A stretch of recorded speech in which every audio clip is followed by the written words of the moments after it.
Hey everybody, it's Zach from Myshire Farm. Welcome. Let me get set up here and then we will get started. I've got a lot of announcements tonight. I've been gone for quite some time, but we are back and then we will get to your questions. So give me just a second to set up and then we will get started after I take a drink. Probably should have done that 5 seconds ago. All right.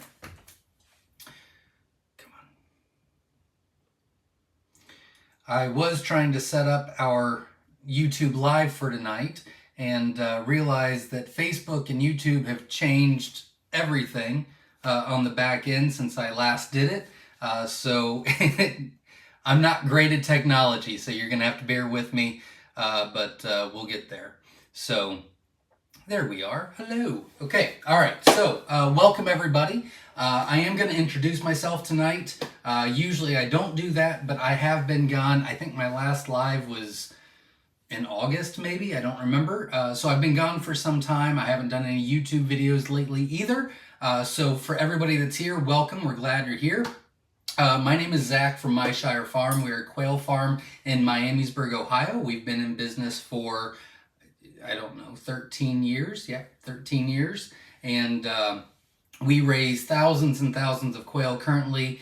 I actually did inventory today. We've got 6,900 plus 2,800 in the brooder room. So whatever that is. We've got a lot right now. So we've made every mistake in the book. And we want to share that information with you so you don't make the same mistakes. So that's why we do the YouTube videos and the Sunday night lives and everything like that. So we are back into it. And so go ahead and ask your questions now. You will just type in the chat what your question is. I will get to it in just a little bit. We've got a community feel on our Sunday night, so I read all the comments that are pertaining to the group or myself, and so no one gets left behind. So as soon as I get through my notes tonight, we will get into that right away. So ask your questions now so I can get to it sooner rather than later. But since I've been gone for quite some time, I do have quite a bit of announcements. I'm going to try to go through these fast. So if you have any questions about what I'm saying, then you are more than welcome to ask those questions as well.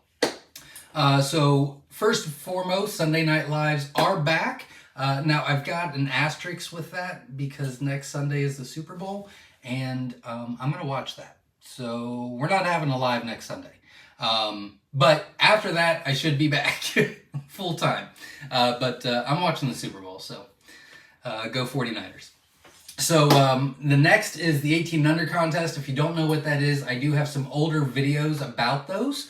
I'm going to be redoing one shortly because we've changed some things. But I'm very excited about that. That will be starting back up starting March 1st. So keep an eye out on that. If you're not subscribed to the channel, make sure you do so.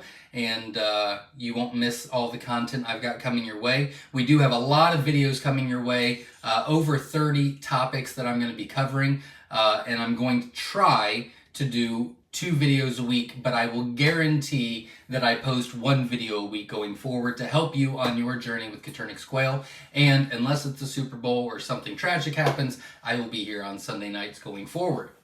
I did start late. I took kind of a hiatus. I really wanted to get involved with the barn this year and get everything controlled. Last year at this time, we were on about a 12-week wait already. Currently, we're only about 5-10 days behind. So I've been working extremely hard getting our numbers up and having much stricter guidelines. So I'm very excited about that. We do have a new look to our website. Our website is myshirefarm.com. And we changed the look of it. We've added products to it. We've taken some things away. We've changed the quantities. I mean, we just did an overall overhaul of the entire website. It's starting to look very nice. If you watched my video earlier, we had a professional photographer come out and take pictures of chicks that were newly hatched. And then we kept them separate for 6 weeks. And then she came back out and took pictures of the same exact quail again when they were fully feathered, and we put those on our website. So if you're ordering whatever, if you're ordering jumbo wilds or you're ordering Egyptian fees or whatever, you can go to the website and you can actually see what the chicks will look like when they hatch out. So I think that's pretty cool as well. That took us a long time to do. but I'm happy that's done. We do now have celadons on the website. A lot of people have been asking me about celadons for quite some time. And I'm going to tell you just real, I'm not going to try to waste a lot of your time talking about my stuff. I'm going to try to get to your questions in just a second, but I was against celadons for quite some time. We tried it before, and my intent was something different, and it just wasn't working out. I didn't have a lot of time, but not doing a lot of the social media stuff and really taking a step back and saying I want to do this, this, and this. We've been working tirelessly since September on our before September on our celadons, and we are so happy with them. And it's actually been probably the second most fun project that I've done in Coturnix quail. So I'm very excited about those. Since day one, we've had 100% hatch rate, or 100% hatch true, which is what we want for our celadons, not everything else. So that's very cool. Last year, we did not sell live quail because we were so backed up on eggs. We are selling live quail all year long. Now, there might be a week or two that we have to take them off, but for the most part, they will be on. I'm very excited about that as well. And everything is on the website as it should. They're all in stock, which is awesome, except for the jumbo whites. I did run out of time, so I just took them off. And I really want to perfect the things. We perfected everything I wanted to, but I really want to work on the whites for a while. So there's plenty of other jumbo options: jumbo wilds, jumbo mix, jumbo Egyptian, jumbo white wing. But the whites I want to take some time on. So those are out for the time being, and I'm hoping about 2 months they'll be back on. If you do not know what Quail University is, I highly recommend you check it out. If you are new to quail and you want to know everything that's in one place, Quail University is what you want to do. It's a fantastic course that we put together with Linda Easton Waller and Time and Timber Homestead last year. It's about 8 hours long with spreadsheets and all kinds of stuff. Once you purchase it, it is yours forever. And it goes from what to look for, what to buy, what to start with, how many to have, quail math, to putting breeders together, to the brooding process, to the hatching process, and everything in between. So I'm very excited about that. And we have been running the Quail University for almost a year now, not quite, but almost a year. And out of all the people that have taken it, we still have 100% 5-star reviews. So I'm very excited about that. It's definitely worth looking into. I'm almost done. We've also been working a lot on our quail composting, quail manure pot composting, and renewable energy. We are taking a break from that until the weather breaks. So once spring hits, we will be getting back to that. But we've had professors from University of Dayton and the Ohio State University and I don't know what college, but somewhere in Michigan. I don't remember. But they all came down, worked with us for a full day, which was very kind of them. And we have a great game plan. It's too cold to be doing all that right now. And the ground's solid, so we'll wait on that. But we're going to be documenting that along the way, so that will be some of the videos that we'll be doing. We also came up with a new feeder. I'm extremely happy about it. We made one, didn't work like it wasn't exactly what I was thinking. We made the second one and we put that on there, gave it 2 weeks to see how it went. It's fantastic. It's increased our productivity as far as eggs go. It's lowered our death count. It's fantastic. So we still have to make 671 more feeders. We've got a lot of cages. So we'll be doing videos on that as well, but it's fantastic. I love it. And then obviously we'll be doing the videos. Last and not least is I do have 2 moderators on my YouTube channel, which is Vay's Place and Ed Got Bait. They are in the blue. They will try to help get questions answered before I can get to it, as I'm rambling on. It's almost been 10 minutes. I'm so sorry. But they're here to help. And I thank them very much for doing that. And I'm very excited to get back into the swing of things as far as social media go. Like I said, I've got over 30 topics that I want to cover, and about 10 of them are kind of reviews. But the other ones I've never done videos on. We're going more in depth about other things like quail for profit and composting and feeders and how to make the brooders. I mean, I've got a list. So I'm very excited. I think this is going to help everybody in the quail community. And let's get started, shall we? So the last thing I want to say is, if you can, please support the channel by just hitting the like button. I greatly appreciate it. We kind of have a contest with ourselves whenever we do these, and we try to hit 100 likes each time. If you can, just support the channel by doing that. I greatly appreciate it. And let's get started. After I take a drink. It was 10 minutes fast. Okay, here we go. Aaron Gutros is in the house, says first like and comment. Welcome back, everyone. Absolutely, welcome. We're glad you're here. Joy is in the house, says hello from Western Oregon. Welcome, we're glad you're here. I did not mention that. We do a couple fun things here on our lives as well. I completely forgot about it, but we do. And if you want to let us know where you're from, it's always interesting to see where all the quail people are at in the world. So that's kind of fun. Also, if you've hatched any eggs out from us in the past week or so and you've not told me the numbers, feel free to do so on here. I'll write those down and keep those up. We averaged a little over a 74% hatch rate last year for the whole year on shipped eggs. Very excited about that.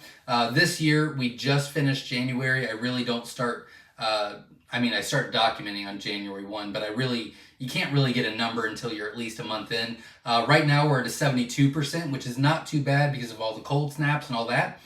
So I'm really hoping that we can get to 75%. If we can get to 75, I'm not going to push my luck. I'm just going to stick with that number and try to stay busy. But if you've hatched out, feel free to let us know what that is if you have not already, and let us know where you're from. And support the channel by just hitting the like button. Okay, now I'm back. Vay's Place is obviously in the house. Thank you very much. PJ's Family Farm is in the house. Welcome. We're glad you're here. Ryan's in the house. Says Zach, been on the fence getting quail. Should give away some hatching eggs. Force a guy to jump all in. There you go. Well, I hope you do. If you have any questions, feel free to ask. I really don't do giveaways. I usually do about 1 to 3 sales per year, but they're all at the end of the year. Usually I don't do giveaways. Usually. Time and Timber Homestead's in the house. I was checking in early to say welcome back. Thank you very much. Let's see. No one's talking to me. Tiny Quail Ranch is in the house. Says hi, everyone. Excited for this live. Well, welcome. We're glad you're here.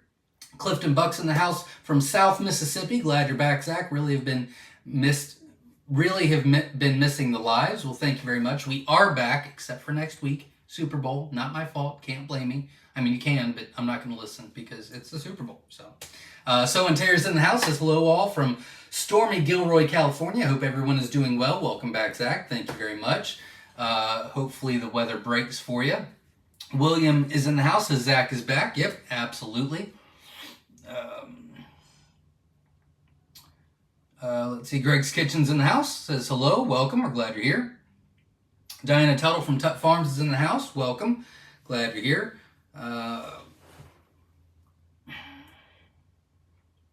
Feather Connections Homestead is in the house. Welcome. Says, hey, Dag Nabbit, everyone's in the chat chatting now. It'll take years for him to get through the comments. I'm going to go fast. It took me 10 minutes to start, but I wanted to give you all the details. I've been missing for a while, but I'm focused now.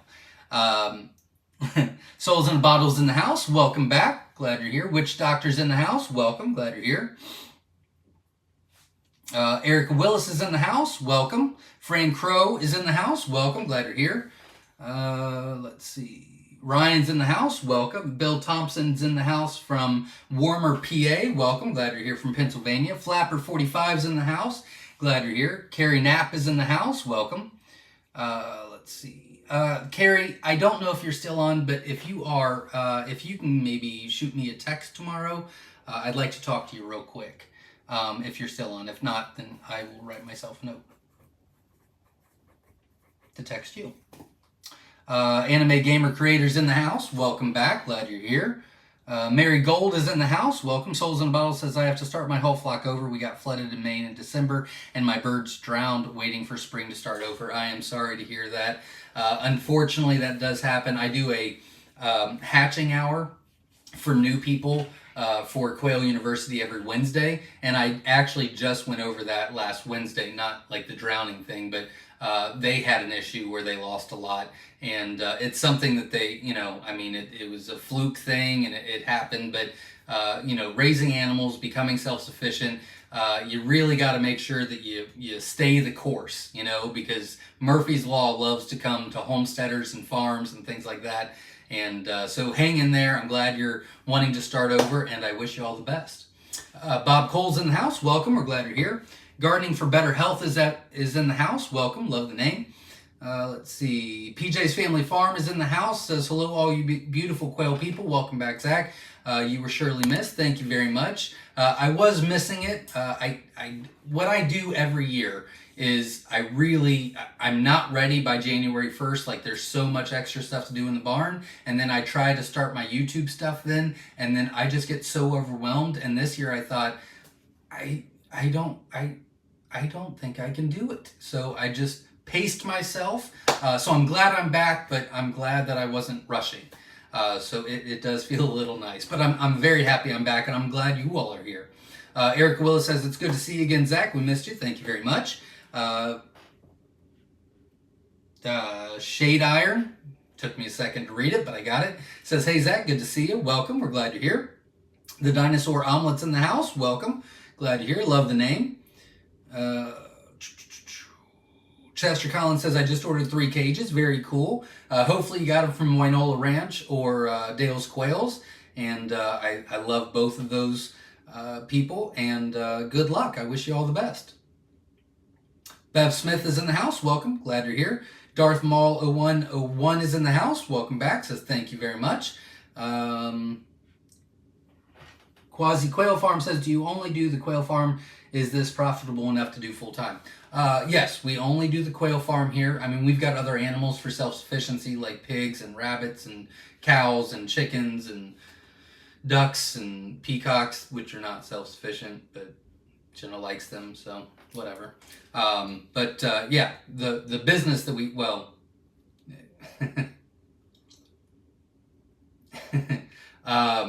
the quail farm is the only business on the farm that we do, yes. Now, with that, I don't want to give the false. So we started 13 years ago. 13 years ago. We started 13 years ago, and it took us, holy mother of God, I don't know, 5 year maybe, where I could go full time. So, obviously the first year or two, Jenna kind of did it and didn't really get involved. And then after that, Jenna was doing it full time and really needing a little extra help because she also homeschools and gardens and farms and all that. So I kind of worked part time. And then the last 2 years before I went full time, I was working about 70, 80 hours a week at my job to keep it going. And then working about 30 to 40 hours a week on this. We did that for about 2 years, but we had the goal in mind that this was going to be our full-time job. So it takes a long time to get there as far as customer base and knowing what you're doing, and a lot. Lisa's in the house, says happy Sunday everyone. Absolutely, welcome, glad you're here. Buster's in the house from Oklahoma. Welcome, we're glad you're here. Earl Lee says, I'm thinking of getting into raising quail, but I'm not sure where I should get started. Well, good luck. I do have a playlist on our YouTube channel called New to Quail and What I Need to Know. It's kind of just I don't know, maybe 10 videos that are just very short videos to give you things to think about as far as what decisions to make. And then I would highly recommend checking out Quail University. It's $49, but I'm telling you that course is really, it's a Quail 101 course. It's what you need to know to be successful at raising quail. And it's yours to keep, so you can, go as you go. You can go along with the videos as you go along with your journey, or you can get it all out of the way and maybe have a refresher later on, or whatever the case may be. But that's going to help a lot. And it talks about whether you want to get eggs or live birds to start, how many to start with, what to do, how to do your quail math to find out how many you need to be self-sufficient and raise meat and eggs for your family. And I mean, there's a lot. So, but obviously we're here every Sunday. It is free. All we ask is you hit the like button, support the channel. And so any questions you have, there's no dumb questions. Feel free to ask, and we'll be happy to help you on your adventure. And we hope you get started. Jason's in the house. Says hello. Got my quail from you. Thank you, but ordered 10. But got 17, not complaining. Also, feather sexing is a bit more difficult than I thought. Advice. We do have some videos on how to sex your quail as far as the feather sexable goes. If you did order feather sexable, I think the biggest mistake people make is they try to do it a little too soon. So I can feather sex them at about 2.5 weeks old. But I handle a lot of quail all the time. Like, it's exhausting. But I'm really good at it now. Starting out, you can feather sex them at 3 weeks old. Some of them can still be a little tricky. I'm actually having 3 of my kids work with me this year, 2 hours a week, so that they understand the business and they understand what I do and they understand responsibility and what bosses expect and blah, blah, blah. So we're doing that this year, and it's really helping me. Like, I got a lot of good video topics that I want to do because I forgot about the newbie stuff. Like, we were going through cages and I, explained, well, you remember that these are feather sexable because it's a feather chest. If it's a plain chest, it's not feather sexable. And I don't really think about that anymore, I just go. And it took them a while, and I wasn't getting it. Like, I'm like, I don't understand what you're... And so then all of a sudden I just took a step back and went, okay, this is a teachable moment. Let's both learn.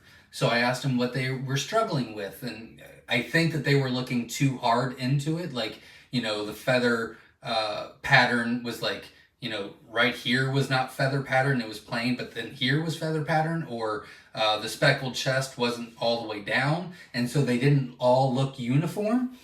So I explained that those go into separate cages, but then I explained, don't overthink it, blah, blah. So anyways, we've got a lot of really good newbie videos coming your way. And I really think it's really going to be a game changer this year. I really do. Let's see. But good luck. And if you have any specific questions, I'd be happy to help. Darth Maul says, hello from New York. Welcome. We're glad you're here. Single mom tiny home is in the house. I'm still learning, so how many quail would you suggest to start with? It's a very good question. I do have a video called Quail Math, and it does go into how many you need. It depends on your family and how many is in your family, this, that, and the other. But long story short, I'm going to do real quick math so I'm not boring everybody else or other people that don't care.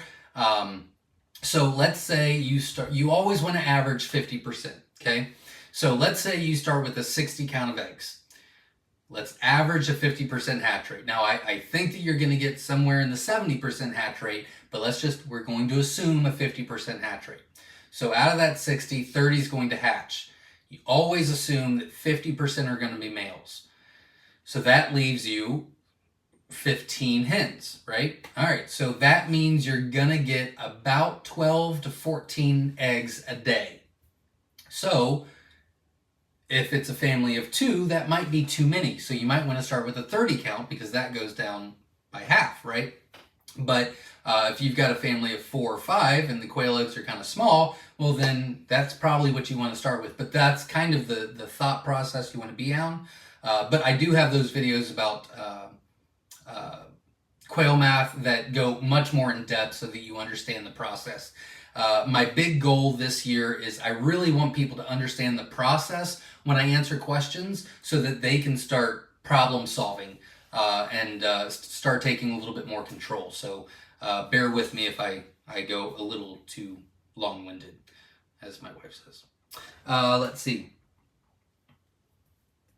No one's talking to me. Hold, please. Andy Pearson's in the house from Kansas. Welcome. We're glad you're here. We're kind of all over the place tonight, guys. Kimberly's in the house. Says, welcome back. Love the new website. We'll be ordering again soon. Thank you very much. I appreciate that. The website is not kind of our thing. I mean, it's ours. It's our thing. But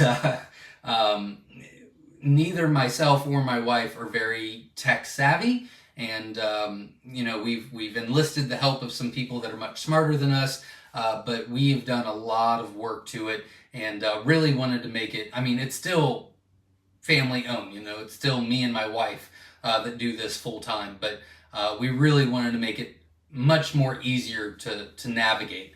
And I think we've done that. So I'd love to know your guys' feedback, but thank you very much. I appreciate it. Plus, I think it looks really cool. Gary Keck is in the house from Ohio. Welcome, neighbor. Glad you're here. Chase is in the house. Glad you're back. I just found you and then you were gone. LOL. I've watched all your videos like 3 times. Well, thank you very much. I appreciate that. The YouTube algorithm helps with that as well. So thank you very much. And I appreciate it. But we are back. I promise. I'm back. Griggs Kitchen says, Quail University helped me tremendously. Well, thank you very much. I appreciate that. We put a lot of time and energy and effort into making that for everybody and making it affordable. Bill is in the house. Did you quit doing the sex links that you used to do? We do have those, but we are putting those in for us every week for live birds. What you'd want to do is just order, depending on what you want, but you'd order half jumbo wild, half jumbo Egyptian, put those together, and those are sex links for you. So that's one way you can do it.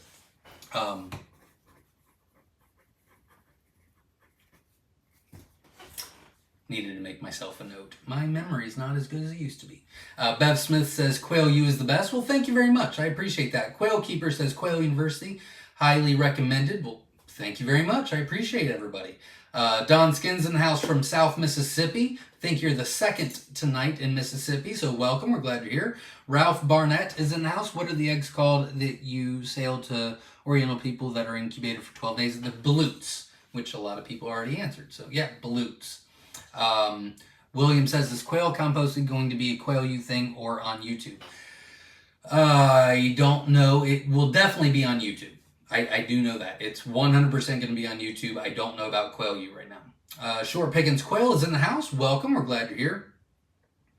I'm just going to say yes is in the house. I feed my upper hutch 2 times a day, 19 quail. They're almost always emptied and act as though they've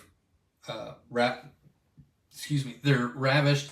They're on egg strike right now for some reason. Could it be they need even more food? Yes. You never want to let them completely run out of food. So maybe making a little bit larger feeder, or if you've got a full cage, then maybe getting a separate feeder for maybe the side of the cage, where they have 2 different areas to work with. But that definitely could get them to go on egg strike for you. Also, it is the darker time of year. So they need 16 to 18 hours of artificial light a day to consistently lay through the winter. So that's something that you might want to look into too. But yeah, if they're running out of food, then usually they don't lay as well, or they'll stop, or they will start getting aggressive and territorial because they feel like if they don't eat right then they're going to miss out, and then they'll start beating up other ones. So just keep that in mind as well. But we weren't exactly having that issue, but we were almost running out of feed every day, and I really wasn't liking that. There was 2 or 3 days that I wasn't feeling well. George was sick, and I went down there late, and there was some that were empty. Now that was a fluke because usually we're both not sick at the same time and blah, blah. But then I was thinking, you know what? What's a big deal for a bigger feeder? I mean, it's just less times we have to feed or less we have to worry about. So I kind of gave George kind of a blueprint of what I was thinking. He modified that a little. We worked well together in that area, and it's going to be awesome. Going to be awesome. For commercial use, which jumbo breed would you recommend? For standard quail eggs, which breed would you recommend? Can you give us the stats on the Celadon quail egg laying rates and size of adults? I don't know the Celadon stats off the top of my head. They are standard. They're somewhere around a little over 9 ounces, but I don't remember the exact number, but they're a little over 9 ounces.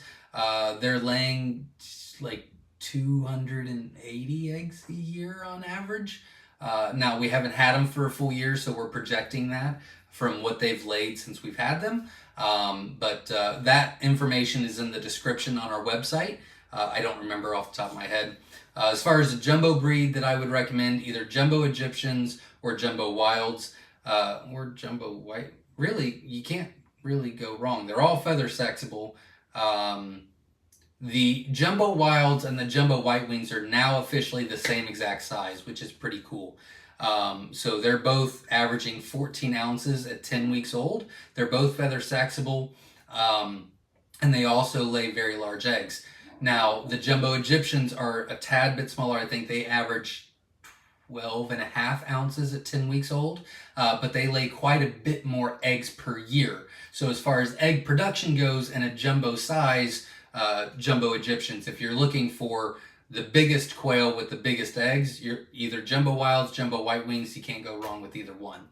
As far as this, did you ask about standards too? Standards, really the non-feather sexable standards lay the best as far as productivity goes. So scarlets, the Rosetta Tibetans, the Graufies, or the BTAs, the tuxedos, they lay hands down way more than anything else.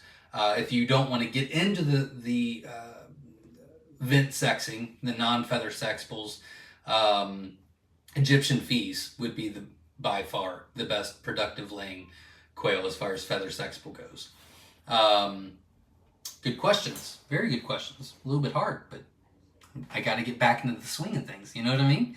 Feather Connection says, so glad you're back, by the way. Always gets me excited on my quail adventuring. There you go. Absolutely. Thanks for being here. Pet'em Farm says, like number 43. Nice to be here again. Well, welcome back. We're glad you're here. Gary says, which are better for us to eat, fertile or non-fertile?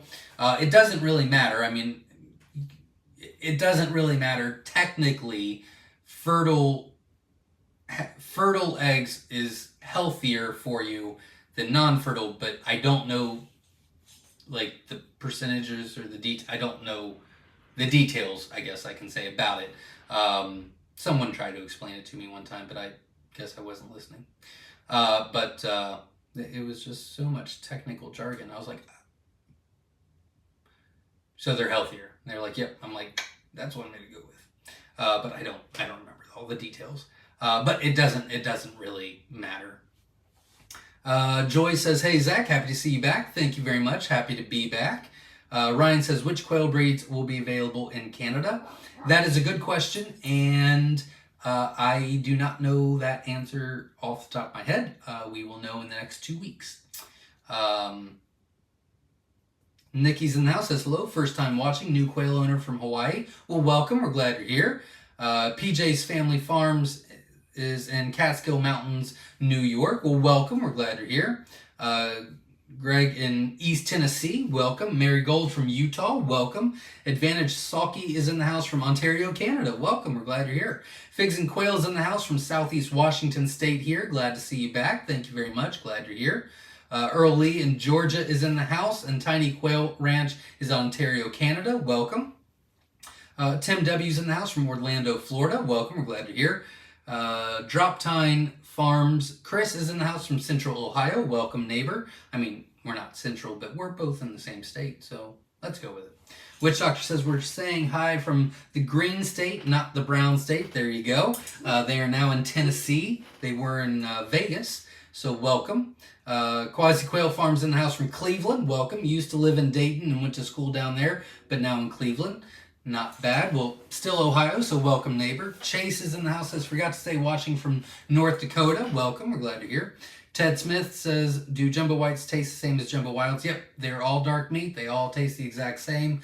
Yeah, they all taste the exact same. There's a misconception that the jumbo whites are like white meat, and they're not. It's not a thing. Wish it was. Pet'em Farm is in the house from southern Middle Tennessee. Welcome. Glad you're here. Bev Smith says, my Myshire mixed eggs are cooking only on day 4. LOL. That's all right. Keep me posted on the hatch, and I wish you all the best. Our Mojo 23 is in the house. Hey, Zach, long time since I've been watching since the house fire. We have rebuilt and are ready to expand the flock in Wisconsin. Well, welcome. We're glad you're here, and I'm glad you're back on track. That's very cool. Anime Gamer Creator says, Zach, what happened to the cool calico male you had? He actually had not, I mean, it was cool. It wasn't as cool as the original, but he had an offspring, and so the original's now gone because, well, he's old. And then the one that he fathered is now a hen, which is now in a cage. So we'll see how it goes. I'm not really working on it right now, but we do have her separate and healthy and happy, and we'll see. Jan is in the house. Says, hello, Zach. Glad you're back on. Jan and Joe from Indiana. Well, welcome. We're glad you're here. DB Dave is in the house from Texas. Welcome. We're glad you're here. Single mom, tiny home from Franklin, North Carolina. Welcome. Rohan Edward is in the house. Rohan here from St. Lucia in the Caribbean. Been a while. Was injured. Car fell on my arm while changing brakes, so I had to get rid of my birds for a while, but plan to get back soon. Absolutely. I hope you can, and hope you recover well, which is weird because we actually changed the brakes on my truck last week. So, yeah, that would be awful. So, hope you get better soon. Nicole Smith is in the house from Virginia. The golds I ordered from you go into lockdown this week. Awesome. Good luck. I wish you all the best. Obviously, keep me posted. David's in the house. Good to see you, Zach, from Florida. Welcome. Glad you're here. Bill says, I got 50 Jumbo Wilds and 46 and hatched 46, and I got 50 golds, hatched 45. I don't think I got those numbers, so I will write those down. Thank you very much for letting me know. That is awesome numbers. 46 out of 50 and 45 out of 50. Awesome. I'm glad you're back into it. I'm glad you're raising them, and congrats on the great hatch rate. You did great, and I love those numbers. Andy says, go Chiefs. I wouldn't be disappointed if the Chiefs win.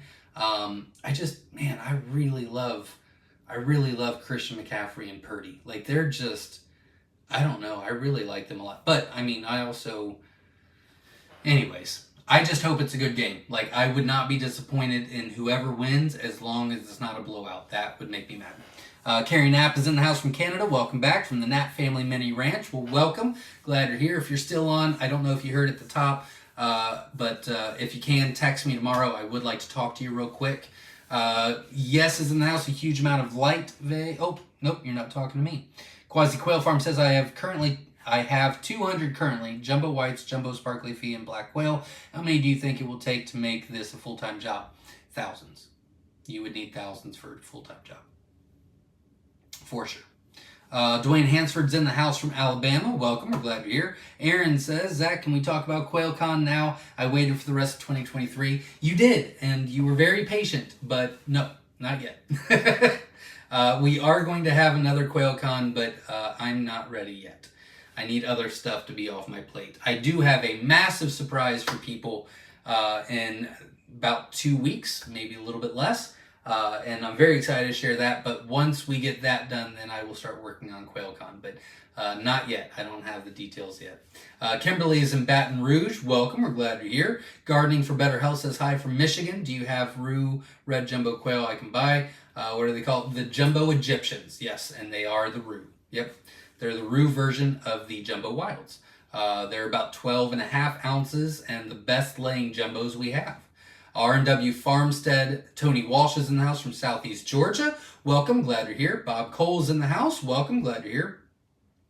Larissa Wing is in the house from Maine. I've been enjoying learning from your channel. Well, thank you very much. We are back. We're going to be updating a lot of videos and a lot of very new content, which I'm very excited about. So stay tuned. We've got a lot of really good stuff coming your way. Wade's Farmsteads is in the house. Says, I'm glad you're back. Thank you very much. I'm glad you're here. So we're even. Battleborn Urban Farm is in the house. Just switched accounts, saying hi from Tennessee. Well, welcome. We're glad you're here. We do try to get to 100 likes, so if you can support the channel, if you have not already, hit the like button. I greatly appreciate it. And we are 11 away, so we're doing very well. So thank you, everybody, for your support. I appreciate it. Quail Corner Homesteads in the house. Gretchen and Raymond from New Jersey. Well, welcome. We're glad you're here. Psycho Ward 360's in the house from Dandridge, Tennessee. Welcome. We're glad you're here. Doug Dixon's in the house. DB Dave says, hey, my mom and I are starting a quail farm this year, and we're planning on going to QuailCon 2024. Would we be able to buy hatching eggs there, and would they last for a 20-hour drive back to Texas? Yes. We sell thousands and thousands of eggs at QuailCon, and you pick them out yourself, which is pretty cool. We also sell live birds, and yeah, they're laid. I mean, they would be fresher than anything else. So, yep, not a problem at all. In fact, I think the average hatch rate on QuailCon eggs this year was ridiculously high. Like it was like high 80s. I don't remember exactly. I want to say 87, but it might have been 86. I don't know. But it was above 85% hatch rate on eggs that people took home with them. So absolutely. And I hope to see it at QuailCon. We'll be working on that very shortly. Let's see. Adam Mark is in the house. Will you sell me some peacock hatching eggs? We only have one peacock just for fun, and it's a male, so no eggs. No eggs for us.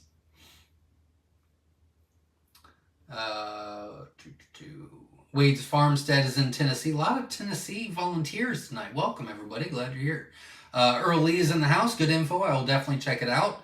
Welcome. We're glad you're here. Timber Ridge Quail Farms in the house says, hey, friends, I have a question on rotating incubation batches. If I have eggs that need to go into lockdown, would it be okay to add a new batch before the lockdown? You can. People do that. I don't prefer it if you're talking about in the same incubator because I increase our humidity at lockdown to 75%. And if you're incubating the eggs, the first couple of days, 75% will drown the embryos and they won't develop. So I'm not a huge fan of it, but people do get away with it. They do that. But I prefer to have a separate lockdown. But if you're just starting out, I don't think it'd be a horrible idea.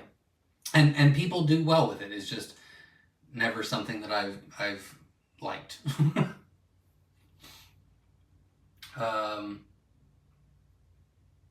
Sorry, no one's talking to me. Jason Form is in the house. Awesome. Thank you for the advice on feather sexing. Not a problem. Hopefully it helps.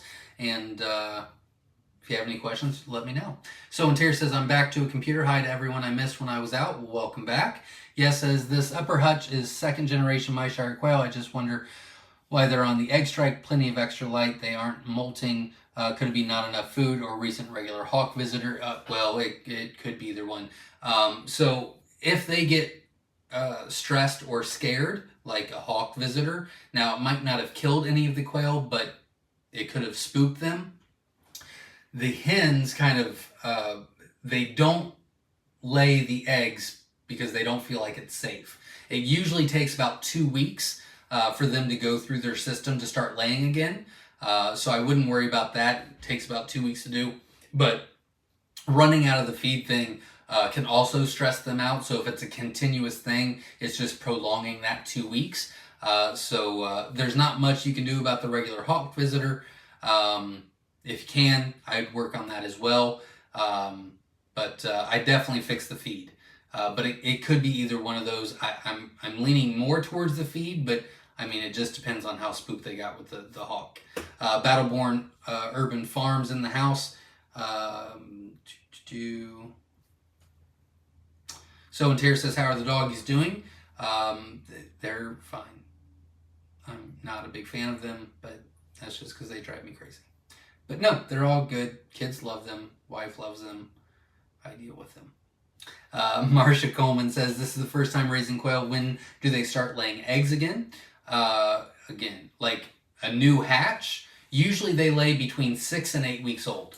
Now that varies on the environment. You need 16 to 18 hours of light a day, 5 hens to every 1 male, 3 quail per square foot. Always have feed and water. Don't let them run out. Yeah, I mean, a lot of different factors. I actually have a YouTube video that I did. If you type in quail not laying by Myshire Farm in the YouTube search, that video will come up. That was one of the last videos I did last year.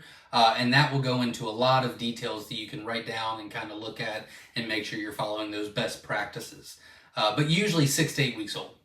Timber Ridge Quail Farms in the house, GQF Sportsman 1502. GQF Sport. So if you're putting more in. Now that's a little bit different because that's a larger incubator. So yes, that would be completely fine. If you've got the tabletops, then I prefer not to have, one side, like the Nurturite 360, have 10 eggs at lockdown and put another 10 eggs on this side. I don't really like that. The GQF is made to have multiple hatches going. So yeah, that would be completely fine.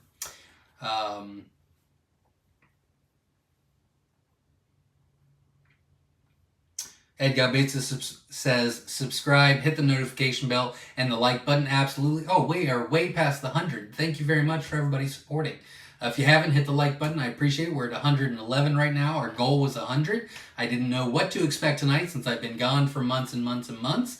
But I'm glad everybody is supporting, and I appreciate you all. Hopefully I'm giving you guys some good answers and helping you on your adventure. And we're having a good time with the community.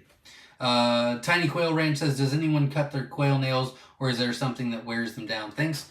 Nope, I've never done that in my entire life. I wouldn't be able to give you any advice on that. Sorry.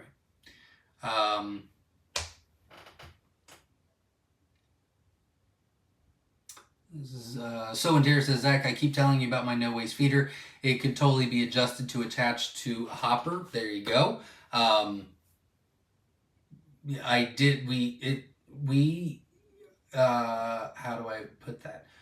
We took some liberties, but some of your design is in that as well. We've got 64 quail in each cage, so we went to very large thing. But it's going to be great. It's working fantastic. I love it. Ralph says, how many females do you recommend to one male? I recommend 5.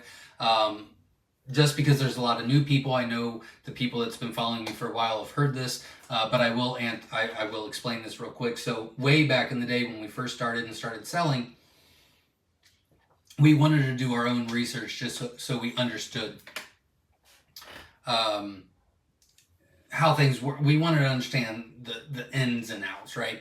So back in the day, we put a bunch of cages together, and it was 1 male, 1 hen, 2 hens, 1 male, 3 hens, 1 male, 4 hens, 1 male, and we had up to 10. It was 10 hens to 1 male.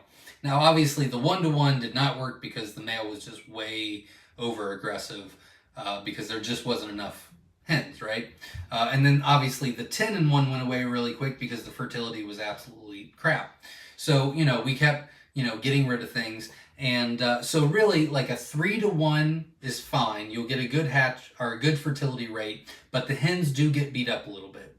A 5-to-1 works. The hens look much, much better, but you get a little bit low of a fertility rate. 4-to-1, I really like because the hens still look good and you get the maximum fertility rate. Now, when we sell our quail, we do 4-to-1, but you can always do 5-to-1 or you can always do 3-to-1. It's not the end of the world, but I would recommend 4-to-1. Anime Gamer Creators in the house. I did answer your question, yes. John Alexander says, hi, how can I order the eggs from you, Zach? On our website at myshirefarm.com. In fact, there's a link just 3 comments down from your comment with the link to it from Ed Got Bait. Thank you very much. Nishra Rama is in the house from sunny Arizona. Welcome. We're glad you're here. Long time, Zach. Absolutely. But I'm happy I'm back. The 80s room is in the house. Why are quail so delicious? I don't know how to answer that. I will just agree with you that they are. They're amazing. I love them. Quasi Quail Farm says, Zach, thinking of getting some bob whites for breeding since they are native to here in Ohio. Do you know if we need a special? Yes. Anything that's native, you do. It's a lot of paperwork. You can only have a certain amount. There's a lot of regulations. I'm not saying you shouldn't do it. It's just not something for me. I like the quail because there's no regulations. You don't need anything, and I love them. But yeah, you do need paperwork and permits for bob whites. And I'm pretty sure that they come and inspect once a year, but I could be wrong on that. I could be wrong. Mr. Matta is in the house. Hi, fairly new to quail. I want to get jumbos. Can you tell me the difference between jumbo wilds and JMF quail? JMF is just a brand that was available back in the day. Oh, I guess that people still sell it. There's no difference. Jumbo wilds and JMF browns, I don't know what they call them, it's the same bird. A little bit different genetically, raised differently and things like that. But I mean, it's a jumbo wild. That's what it is. Jay from Ontario, Canada is in the house. Welcome. We're glad you're here. Early's in the house. What will I do with the extra males? Do I put them in the same cage, or will I have to worry about them fighting? We have a bachelor pad. We've got a video on how to put them in a bachelor pad. We don't have any fighting. Every once in a while, we'll find one that got beat up, and then we just get rid of that one very quickly, but not very many. You can take extra steps. Number one, if they're out of view from the hens, that helps. If you put a blanket or a tarp over that cage where it's dark, that helps a lot as well. But yeah, there's many different ways to have a bachelor pad. We've got YouTube videos on it. Again, you can type into the YouTube search bar, Bachelor Pad by Myshire Farm. That video will show up and give you a lot of great ideas. I lost my spot. I'm so sorry.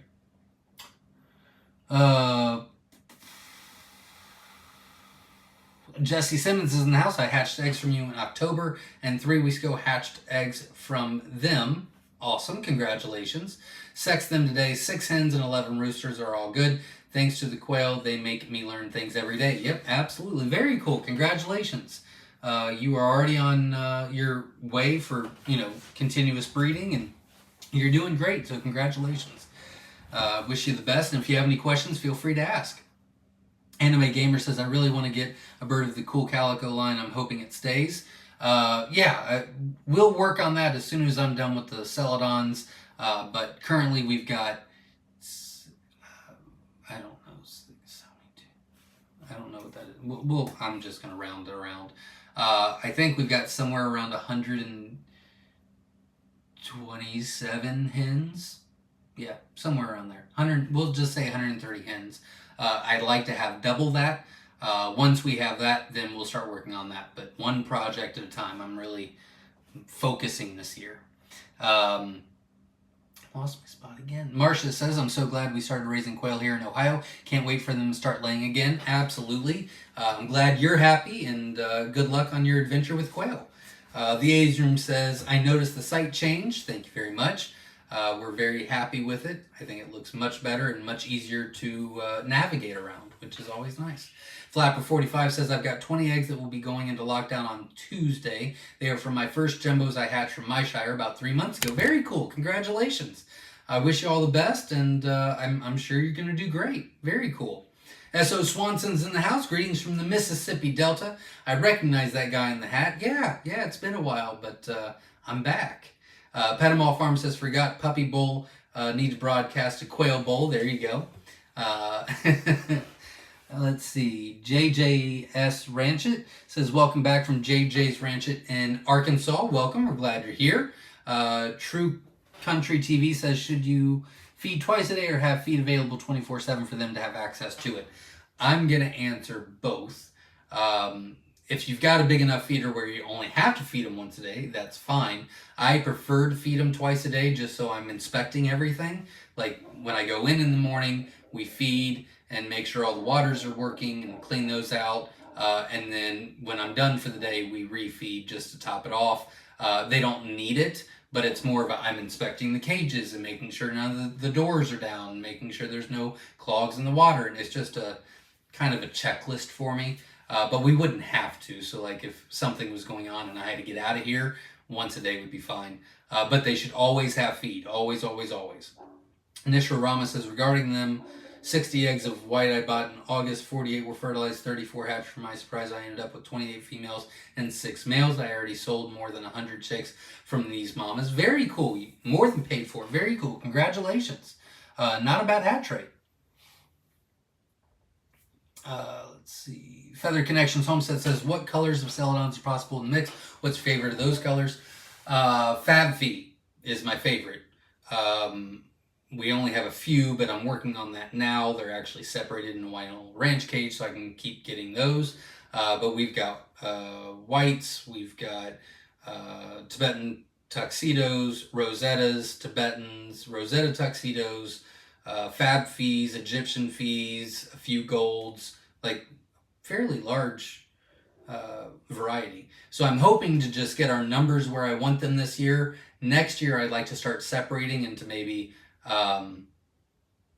like a feather sexable mix celadon and a straight run celadon, maybe even a rare color celadon, but not this year. This year I want to just get where I want to go. I'm very happy that we're not on a massive wait right now, and that makes me very happy. And that I cannot express to you how much work that took to make sure that we had enough quail. I mean, we were literally hatching out like thousands and thousands of quail every week, which means once we started doing that, they hatched out in 2 weeks, and then 6 weeks later we would be weighing them or sexing them out or whatever, putting them in cages. So literally every week, starting sometime in November, we were literally sexing out thousands and thousands of quail a week. It was exhausting, but I'm glad that it happened. Andy says broke 100. Yeah, we're up to, holy cow, we're up to 129 likes. Thank you very much.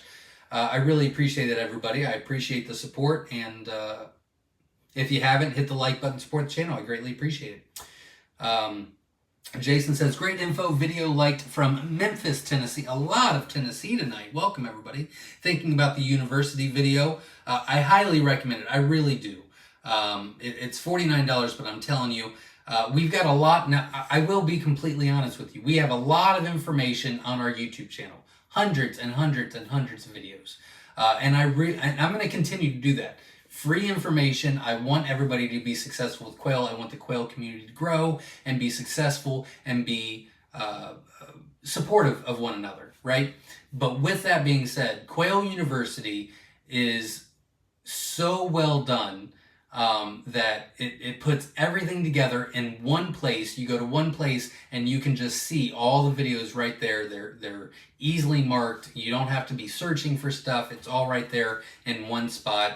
And like I said, we've had 100% 5-star reviews. So I'm loving Quail University. I highly recommend you check it out. Pettimal Farm says, fishing line between trees discourages hawks. Yep, absolutely. Jay says, question for Zach, any updates on shipping to Canada? Yes, but I'm not allowed to talk about that. I need you to wait, but not much longer. I've said too much. It's coming, I promise.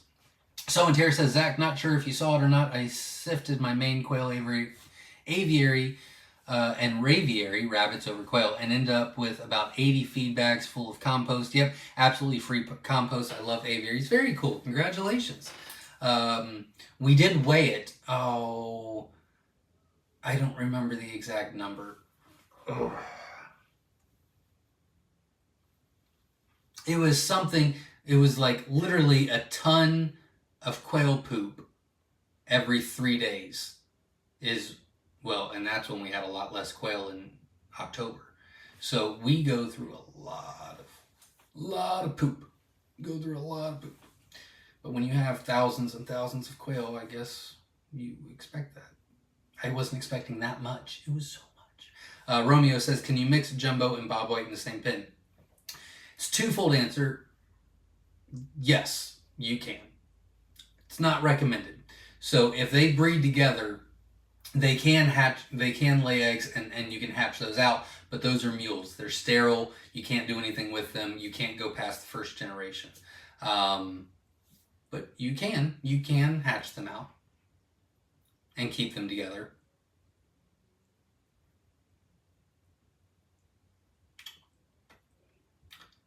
Hig Homestead's in the house. Welcome. I'm glad you're here. Lost my spot for a minute. Glenn's in the house. I have bought several of your eggs. Good thing I stopped because I had a 38% hatch rate. I'm sorry to hear that. We're averaging much higher than that, so I'm sorry to hear that. Nets Farmstead's in the house. Hello, my hatch rate was so I ordered 25, received 30. 6 came cracked, 12 were fertile, 10 hatched. This was my first time, and I did 100% dry hatch, no water, except for at lockdown, I'm hoping. Like you increased it, the humidity at lockdown, I'm hoping. Hopefully you let us know. If not, feel free to let us know. We did change our quantity, so it must have been last year when you ordered. Yeah, anytime somebody gets a hatch rate, good or bad, it doesn't matter. Well, it matters. I don't want to say it doesn't matter. It matters. I want everybody to get a good hatch rate. Yeah, no matter what, after the hatch, feel free to let us know. We always write those numbers down and take care of the people that didn't get a great hatch rate.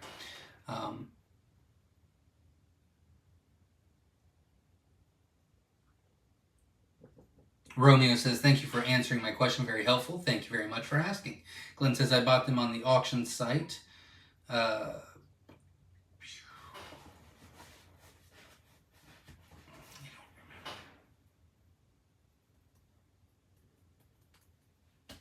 Oh, I do remember. Okay, very cool. Very cool. Bruce says, welcome back. Got our first incubation hatch day after Christmas. 18 went in, 15 fertile, got 13. Thanks for the tip you put out. Appreciate it. Thank you very much. I appreciate that. And congratulations. Darth Maul is in the house, says, just wanted to warn new quail parents, but don't use the Purina Game Bird feed that's 30% protein. I came home 2 days in a row to a dead quail each day. I switched the feed that second day. No more problems. There you go. There's been certain issues with that. It seems as though that it's very hit or miss. Some people use it no problem. Some people, I don't know that. I don't know why. But I've heard it both ways. Nets Farm says, I just ordered your quail cage double rack. That's Myshire Farm. We work with them, but that's a separate company. I think they're in Texas. But we've been working with them for, good Lord, 10 years maybe? Long time. I don't know. I'd have to look at that. It might be our 10-year anniversary. Might be. I should probably look at that.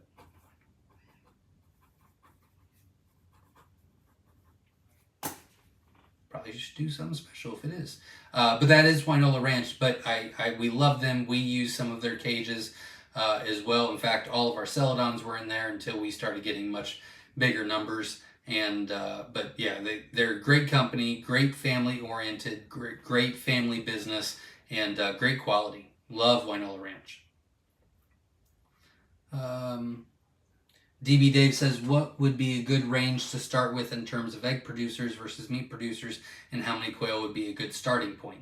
That would be very hard to answer just because I don't know your situation, I don't know your space, I don't know what you're wanting to do. That would be very hard to answer. I did the quail math earlier. There is a video on that you can check out. If you just type in quail math by Myshire Farm, those videos show up and it'll go through the steps on what to think about as far as how many to start with. Long story short, you always assume 50%. So if you order 60, you assume 50% is going to hatch, which would leave you 30. 50% will be males, which leaves you 15 hens, which is about 12 to 14 eggs a day.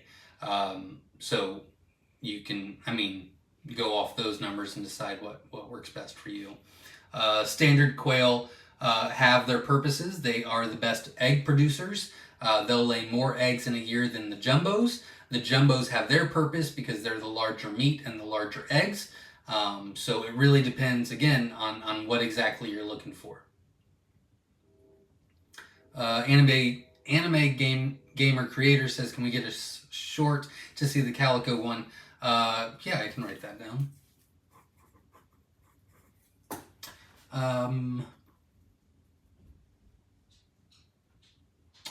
Ken is in the house from Vermont. Welcome. We're glad you're here. Romeo says, what is the best incubator to hatch quail eggs?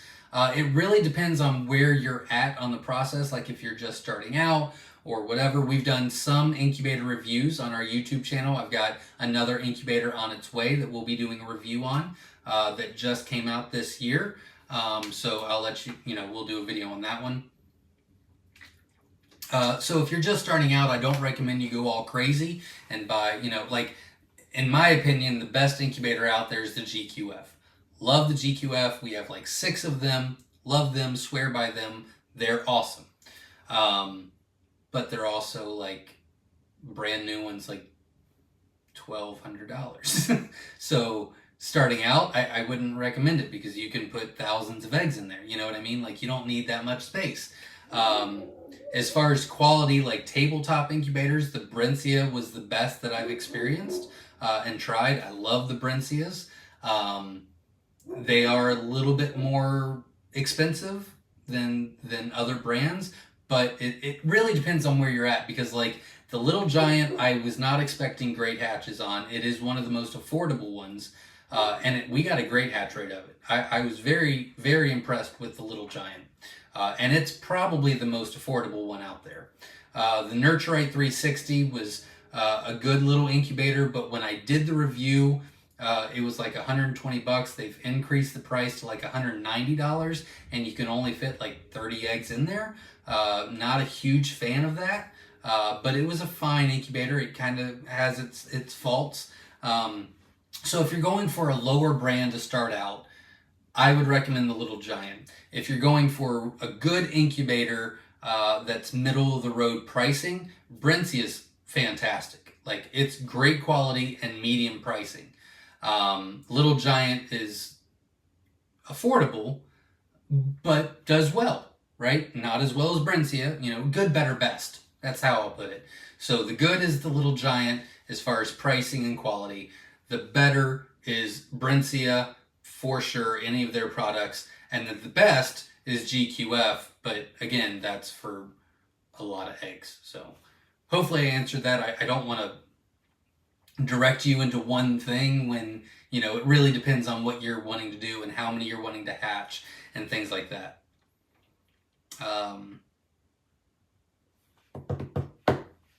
I lost my spot.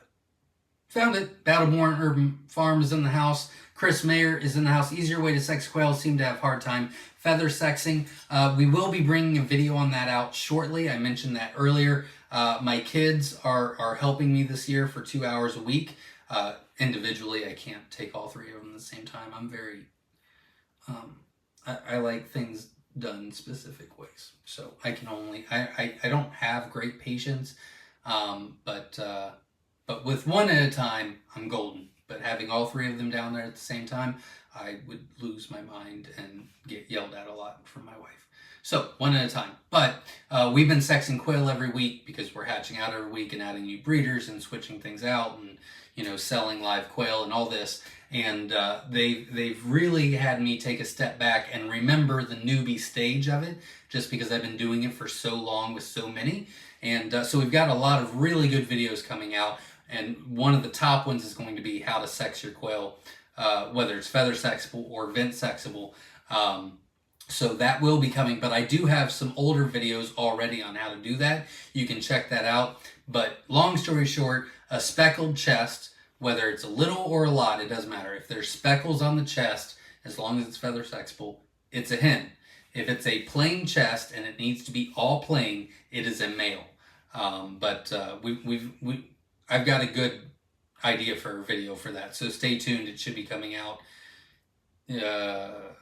I think it's the third video, so it should be coming out next week. Into the Wild says, just ordered my first 30 eggs from you, incubating now from Plymouth, Michigan. My question is, if I have 5 hens and 1 male living together for breeding and eggs, all the layer feed says do not feed the males. Yeah, it's not. Don't listen to that. It's fine. Don't overthink it. It's fine. We've been feeding our males layer feed since day one. It's not been an issue. Don't worry about it. Number one, there's not much you can do about it unless you're separating your males every day, letting them eat, and then throwing them in the cage to breed and then pulling them back out, which is exhausting and unnecessary. And they could still eat the food then. So plus it doesn't do anything. It's fine. I wish they would take that off. It's really annoying. So it's a good question, and I completely understand because it does say that. I see that all the time, but it's completely ridiculous. Nishirama says, about the Celadons, after 2.5 years working with them, I am shutting down the program. They are time consuming and not much of interest in them, I guess. Yeah, I was not very happy about starting it, but man, I'm telling you, I am very, very pleased. I'm very happy that I was pushing and doing it. I was very pleasantly surprised about the process. I'm really loving our progress. We changed our criteria, we changed our goals, we changed the way we were raising them a little bit, and man, it's been awesome. It really has been. It's been awesome to see the progress. Romeo says, okay, thank you for your help. I bought 4 little giants called Good Mother Incubator. Not good to hold temperature, probably hatch 10 out of 100. There you go. Yeah, incubators always lie. Always get a second thermometer to put in there, whether it's a meat thermometer or what I use, which is the Govee. You can see that on our Amazon store. There's a link to that on our website. Love the Govee. You can buy it either Bluetooth or Wi-Fi or neither. We bought like, I don't remember how many. I'm going to say 7, but I don't remember. We bought like 7 different kinds of thermometers to put in the incubator probably 2 years ago. And that was the most reliable and easiest to work with, and I really loved it. So when Tara says Quail University rocks, absolutely. Thank you very much. James Wild says, finally caught a live stream. I'm in Australia, and I've used your videos as a great resource for info. Thank you very much, and welcome. Glad you're here. Do you have a recommendation for how many breeding groups to keep together in one cage? It does not matter. Just 3 quail per square foot and 5 hens to every 1 male. We keep 60 hens in one of our very large made cages. So you can put as many as you want in there. That's called colony breeding, and I prefer colony breeding. I like that a lot. Tom Etheridge is in the house. Welcome. We're glad you're here. Into the Wild says, what feed do I give both male and females living together? When females are being used for egg production, I need a layer feed, but they all say, yeah, we answered that already, but yep, don't worry about it. Feed them all the same thing. It's not a big deal. I know it says that, but they're a bunch of... don't worry about it. I probably should not finish that sentence. Yeah, don't worry about it. Put them together. Let them eat the same thing. Won't be a big deal at all. But I do, if you type into the YouTube search bar, feed by Myshire Farm, we actually go into what we feed our quail. We customize our feed. We've worked with a bunch of PhD, smarter people than me that customize feed and specialize in game birds and this, that, and the other.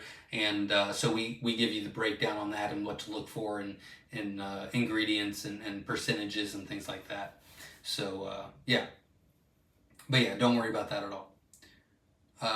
Jordan says, what have you found marketing-wise that has helped you grow? We offer very good product, meat, eggs, and chicks, but it seems like you can't break out. Well, number 1, it takes a long time. Number 2, let me start over. Number 1, it takes a long time because it's a niche market. So not only are you trying to sell your product and get your name out there, you also have to educate your customer base or your potential customer base because they don't even know what a quail is. So it takes, like I said, it takes years and years and years to get off the ground and even more years to make it a full-time gig. This is not a get-rich-quick thing. It's not a get-rich-ever thing. But it pays our bills, and I get to stay home and farm with my wife and be home with my kids and eat lunch and dinner with my family every day. So I don't need to be rich. I'm fine with that. I've got a playlist called Quail for Profit. I would highly recommend checking that out because that will give you a lot of different points of views that I believe in, as well as a lot of different marketing ideas to try. Now, with that being said, I really do believe that consistency and doing the right thing, and I know it sounds cliche, I know it sounds dumb, saying just do the right thing. Take care of your people, take care of your customers, and they'll take care of you. You do the right thing, and karma will come back at you. I know it sounds, I don't know. I know what it sounds like. But I really do believe that so many businesses have gotten away with that, and they're just looking for the almighty dollar, and they're not paying attention to their customers, and they're not giving them the quality, or they're not, okay, for example, here's an example that's very controversial, but I'm feeling feisty, so let's do it. I guarantee a 50% hatch rate. I don't care if it's the shipping, I don't care if it's the weather, I don't care if it's an incubator problem, I don't care what the reason. It doesn't matter to me what the reason is. I will try to help you fix it, try to find out the problem, but we guarantee a 50% hatch rate or 50% refund on the eggs that you purchased. That's just our guarantee. Now, with that being said, I see a lot of people say, I'm not guaranteeing anything. Once it goes in the mail, I can't control anything. No, I can't control your incubator. I can't control if the dog or the child unplugs it. I can't control if the incubator is not reading correctly. I can't control if the post office is not going to treat it like a soccer ball. I can't control that stuff. But at the end of the day, someone's got to pay for it. So if you're willing to trust me to give me money so that I send you eggs and you get a bad hatch rate, somebody's got to pay for it. Either you paid for it or I got to pay for it. So I feel like the right thing to do, the moral thing to do, is to split it. We guarantee a 50% hatch rate because that is the average, the national average on hatching eggs shipped. Now, we average way past that. But with that being said, I don't want you to be out all this trying to be more self-sufficient. I don't want you to get totally discouraged. So we guarantee a 50% hatch rate.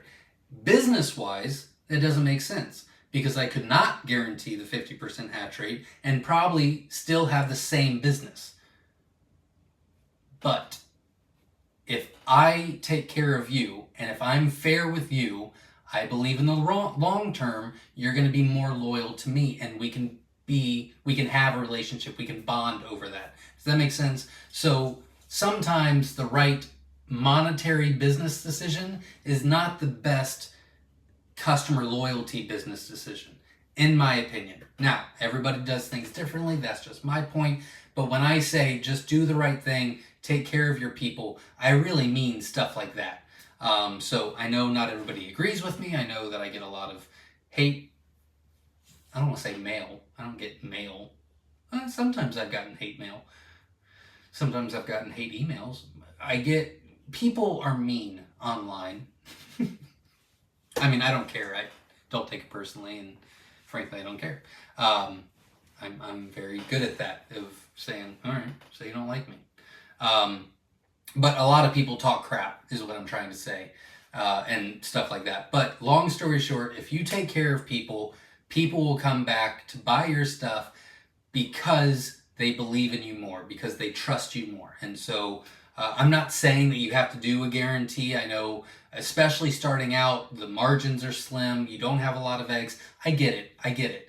But even if you're not willing to do the 50% guarantee, like spending extra time when they're contacting you and saying, look, I got a bad hatch rate, just spending 15-20 minutes on the phone saying, okay, well, let's find out what the cause was. Were any fertile? Well, yeah, they were all fertile. They didn't hatch. Great.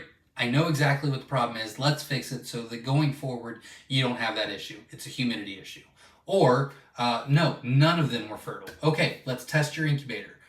Put a Govee in there or a thermometer in there. Okay, I'm testing it now. It still says 99.5. Okay, then most likely it was the post office. So maybe next time let's do hold for pickup at the post office. Come up with solutions. One way or the other, take care of the people that are willing to give you their hard-earned money. And I really do believe that it works out. But it also works out long term. So you've got to be patient. You have to be patient. Edgar Bates says, I took the Quail University course and I even learned new things. Great course. Absolutely. Thank you very much. No, not talking to me. Melody Clark's in the house. Loved Quail University. Thank you. Finished it last year and love that I can go back and review info when needed. Still looking forward to when I can start raising quail. Awesome. I'm glad you enjoyed it, and good luck on your journey. Hopefully you can start it this year.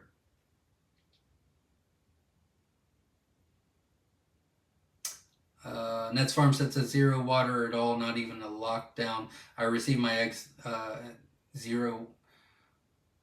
Well, okay. So you have to add water at lockdown. So a dry hatch is okay. Let me back up for just a second. You can incubate hatching eggs one of two ways. You can do a dry hatch or a wet hatch.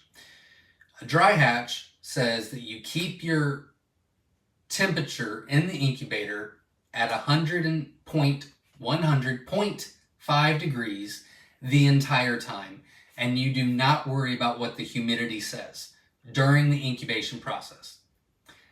At lockdown, when you put them out of the turners and into lockdown when they're starting to hatch on day 15, then you bump up that humidity, you add a bunch of water, and you get that humidity up to about 70 to 75% while keeping the temperature at 101.5.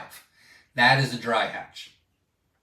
A wet hatch, which is also just as popular, is you keep it at 99.5 temperature Fahrenheit the whole time, and then you keep adding a little bit of water to keep around 35% humidity. Then at lockdown, you keep the temperature at 99.5 and then increase your humidity to 70 to 75%. Those are the two ways to do it. But the big thing is you have to add a bunch of humidity. You have to add a lot of water to create humidity at lockdown, because if you don't, the eggs are going to be too hard for the chicks to break through. So you have to, okay, I got it. The more you increase the humidity, the softer the egg gets at lockdown. The softer the egg is, the easier it is for the chick to break through. So number one, if your humidity is too low at lockdown, the chicks are not going to be able to break through. Think of yourself in this little tiny bubble, and you're curled up, hands up here, your feet, your knees are up here, and you're trying to break through it. You don't have any force to break through, right? So the softer the egg gets, the easier it is to break them through. Now, if it's too hard, they're not going to break through and they're going to die in the egg.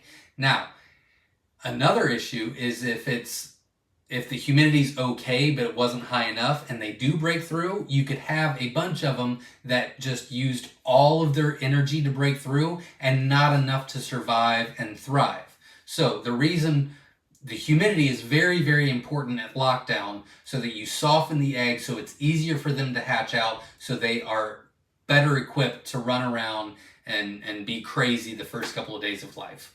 Hopefully I explained that correctly. Or easily enough. I know I said it correctly. Easily enough. And I lost my spot because I went on a tangent.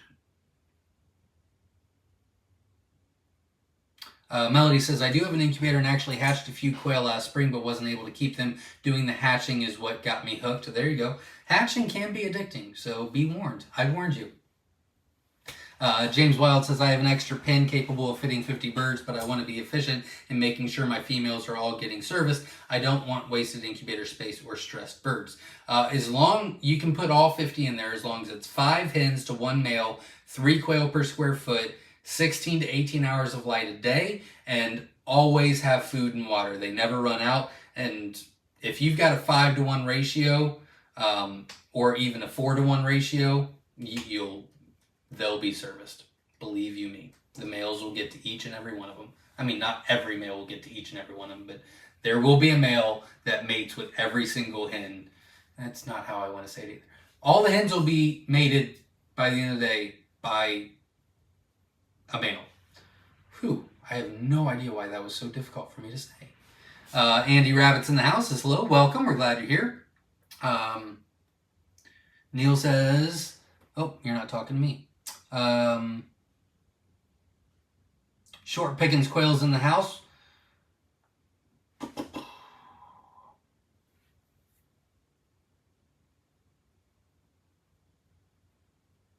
Feather Connections Homestead says, we love using the Little Giant. The customer service is the best of all the companies. We use the GQF for incubation, the Little Giant for hatching. There you go. Very good idea. Andy Rabbit says, I didn't know he was live tonight. I was out and about and had this feeling I should get back to check. Nice to see you, Zach. Absolutely. I'm glad you're here. And we are back for good. We'll be consistent except for next week. I'm watching the Super Bowl. Don't make me feel bad. It is what it is. I'm watching the Super Bowl. But then every Sunday, we'll be back. Mojo23 says, if you were to start again from scratch, what would you do differently? Nothing. I get that question asked a few times a year. I'm actually going to a homesteaders event in June and they want me to be one of the speakers, which I find awesome, like humbling. Like I can't believe it. It's a big homesteading convention, and it's a lot of chicken stuff, and so getting quail in there is awesome. Like that's really cool. Like that's really showing that the community is evolving, which is very awesome. And while we were talking, they asked me that, and we've made mistakes. We've made mistakes, but my God, we've learned so much from those mistakes that I don't think we would be where we're at if we didn't make those mistakes in the beginning. So I don't think we would do anything differently. I really don't. I know that sounds dumb and not a great answer, but I really can't think of anything. I wish we would have started sooner. Andy Rabbit says, I will say I have had awesome hatches with my little giant. I will never get rid of it, that's for sure. There you go, absolutely. We had great success with it too. Buck Reynolds says, glad you're back on Maybe I Can Learn Something. There you go. Well, if you have any questions, feel free to ask, and we're happy you're here.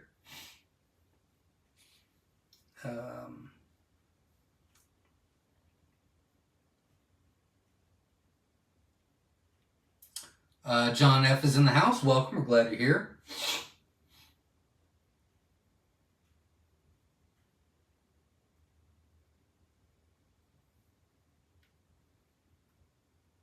I agree with that. S.O. Swanson says, male quail are not around long enough for the calcium to be a major factor for the layer feed. Yeah, I agree with that. So we recommend you switching out your males every 6 months for best fertility, and your hens about once every year and a half. Yeah, I agree with that. Males aren't around long enough to worry about it. Gamboogie's Garden is in the house. Good evening. Ordered my eggs today. I'm so excited. Awesome. I will get them out as quickly as possible, most likely this week. So we'll send you an email as soon as it's ready. And good luck. Obviously, keep me posted. And thanks for ordering. Amanda Smith says, I have some Myshire babies in our GQF right now. So excited. Very cool. Well, good luck, and keep me posted on the hatch, and I wish you the best. Andy Rabbit says, I had some roosters that were 3 years old. They ate what the hens ate. There you go. Thank you very much. Amanda Smith says, question, what do you find is the most popular color to your customers? It's a very good question, and it's the end of the year, and we go through all that stuff. So the most popular, well, I'll give you I'm trying to remember. I know 1 and 2. 3. Okay, so the 3 most popular things that people purchased on the website last year, number 1 was the variety choice hatching eggs. So people really love just mixed eggs. So the second was jumbo wilds, by far. And then the third was the jumbo mix. So really, people really like varieties. Now, with that being said, the most popular color was jumbo wilds, and the jumbos, well, out of everything, that was the most popular single color. But out of the standard colors, the most popular were the golds. The Italians was the most popular standard color. The jumbo wilds were the most popular jumbo color, and then 2 of the top 3 most popular varieties, our options picked, was the variety choice mix and the jumbo mix. And I'm pretty sure number 5 was the rare mix. We called it something else last year, but I changed it back.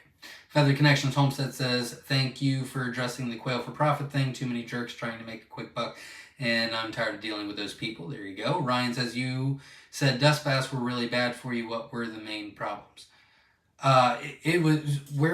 It's a good question. We're more of a production standpoint. I'm collecting literally thousands and thousands of eggs a day. Well, I'm collecting about 2,000 eggs a day right now. And no, I'm not. I'm collecting 2,700 eggs a day. It's a lot of eggs. I'm collecting a lot of eggs every day. And with dust baths, they love them, which is awesome, which is why I wanted to put them in there to give them more variety and excitement.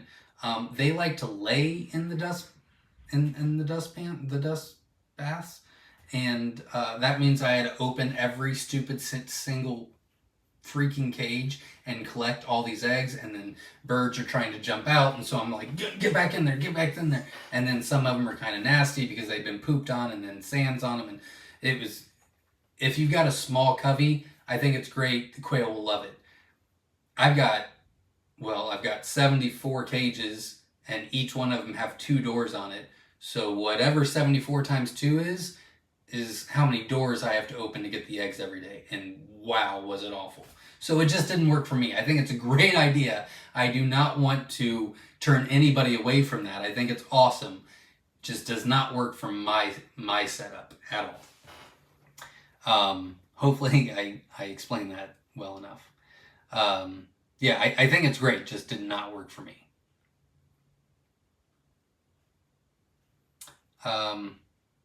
Feather Connections Homestead says, yeah, $520 on 100 eggs.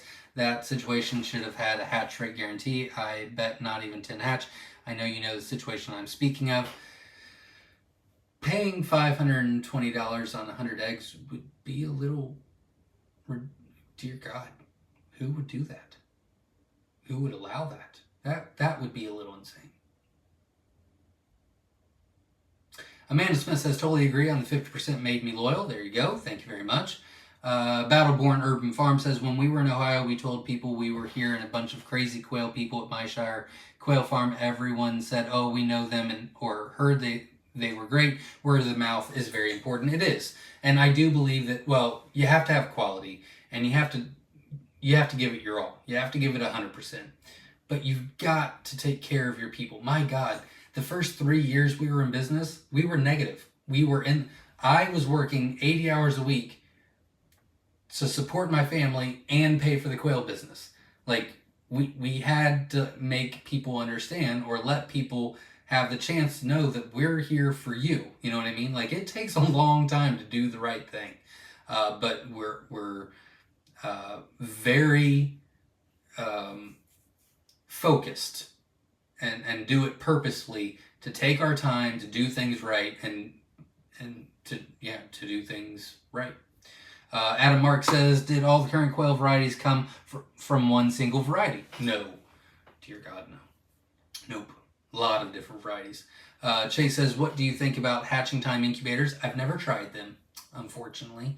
So I don't have any opinion on them at all. I don't know anything about them very well. Yeah, I don't really know anything about them. I know they've got cabinets. I don't know if they have any tabletops. But that's pretty much all I know. Unfortunately, I'm sorry. Donna says, I know others who said they had 50% guarantee, then lie after the fact. Finally, that bit them in the butt. People woke up to the greedy liars, and one is no longer shipping eggs, and soon no birds. I'm sorry to hear that. And I'm sorry that people weren't getting what they were expecting. And, not everyone's going to get a great hatch rate. Like, yes, I want everyone to get a good hatch rate, but things happen. Shipping, or the weather, or incubators, or first timers, or, just things happen. You know what I mean? Sometimes it's nobody's fault. Sometimes it was somebody's fault that didn't know that was going on. Like incubators lie. But the way I look at it is someone's going to pay for it. So if you're trying to start this new journey and you're excited to start with Caternix quail and become self-sufficient and start your adventure down this road, and then it doesn't work out, and then I say, well, you can always go to my website and try again. Like, that's just discouraging. Like, I don't understand how that's helpful to the community or good business. I don't know. I think differently, I guess. I was thinking that might be who it was. I don't think you're talking to me.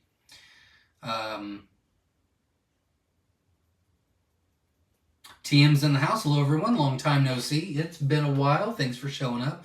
I appreciate it. Make sure you hit the like button, support the channel before I piss anybody else off. I appreciate it. We're at 144 likes, so I really appreciate all of you guys' support and for hanging in there. We've been on here for a while, but a lot of great questions, and I appreciate it. And I'm glad to be back into the swing of things.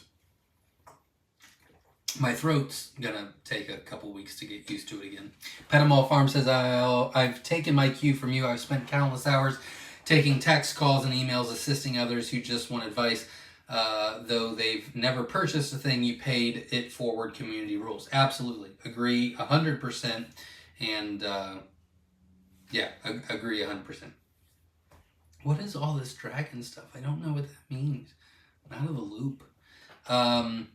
Amanda Smith says, question, if chicks hatch late, is it more likely consistency in heat or consistency in humidity that could be the cause? So I learned something back in the day, and my wife says it's one of the weirdest things that I remember from school. I wasn't a great, well, that doesn't matter. Anyways, one thing that I remember from school way back in the day was IFF in math. If and only if, right? So there's none of that in quail. Like, it could always be multiple things. Like, it's almost, I can't think of anything that it's like, that's exactly what it is, 100%, you can't change my mind. Like, there's always a chance of something else. So it could be, with your question, hatching late, usually, majority of the time, means that it was a humidity issue. But it could also mean that the temp was a little too low. Could mean that. It could mean that the circulation was not moving around as well in certain spots. Like, it could be multiple things. But the thing to remember, and again, I'm just trying to give you the understanding behind the answer so that you guys can, better equip yourselves with understanding the process and problem solving, is start with the majority and then go down from there. So most likely it was a humidity issue. If you find out the humidity was fine and it's reading correctly and it was high, then you place your extra thermometer in your incubator in multiple areas and make sure you don't have any cold spots, or if it's not reading correctly. Those are the three major reasons, and you'll find your answer within those three. But you always start with the majority. Hopefully answered that okay. That's true, Steve. We can't blame anybody late tonight. Considering I've been like 5 months late.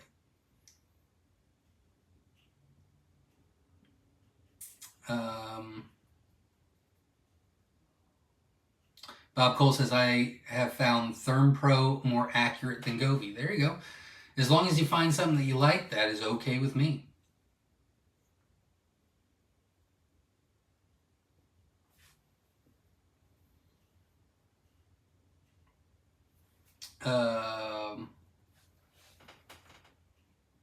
Timber Ridge Quail Farm says, we're bringing customer service back and doing the right things that matter. Thank you for your leadership in Myshire's Act.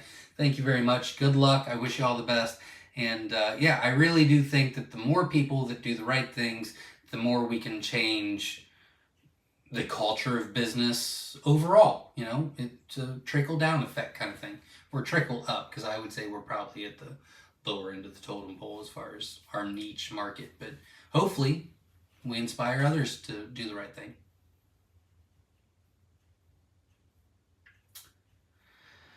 No one's talking to me. Short Pickens Farm says mistakes are all part of growing. Absolutely. Vase Place says mistakes are not failure but opportunities to learn. Absolutely. Donna says, I learned from my mistakes. Usually they are bad enough I never forget them. There you go. Chris Meyer says, live in Northeast Ohio. Do you rest the quail over the winter, or do you supplement light? We supplement light throughout the year, but we switch our males out twice a year, every 6 months, and we switch out our hens once a year. So September, October, November, December, January, we're switching everything in the entire barn. Males and hens, they all get changed out. So we have all brand new quail going into busy season.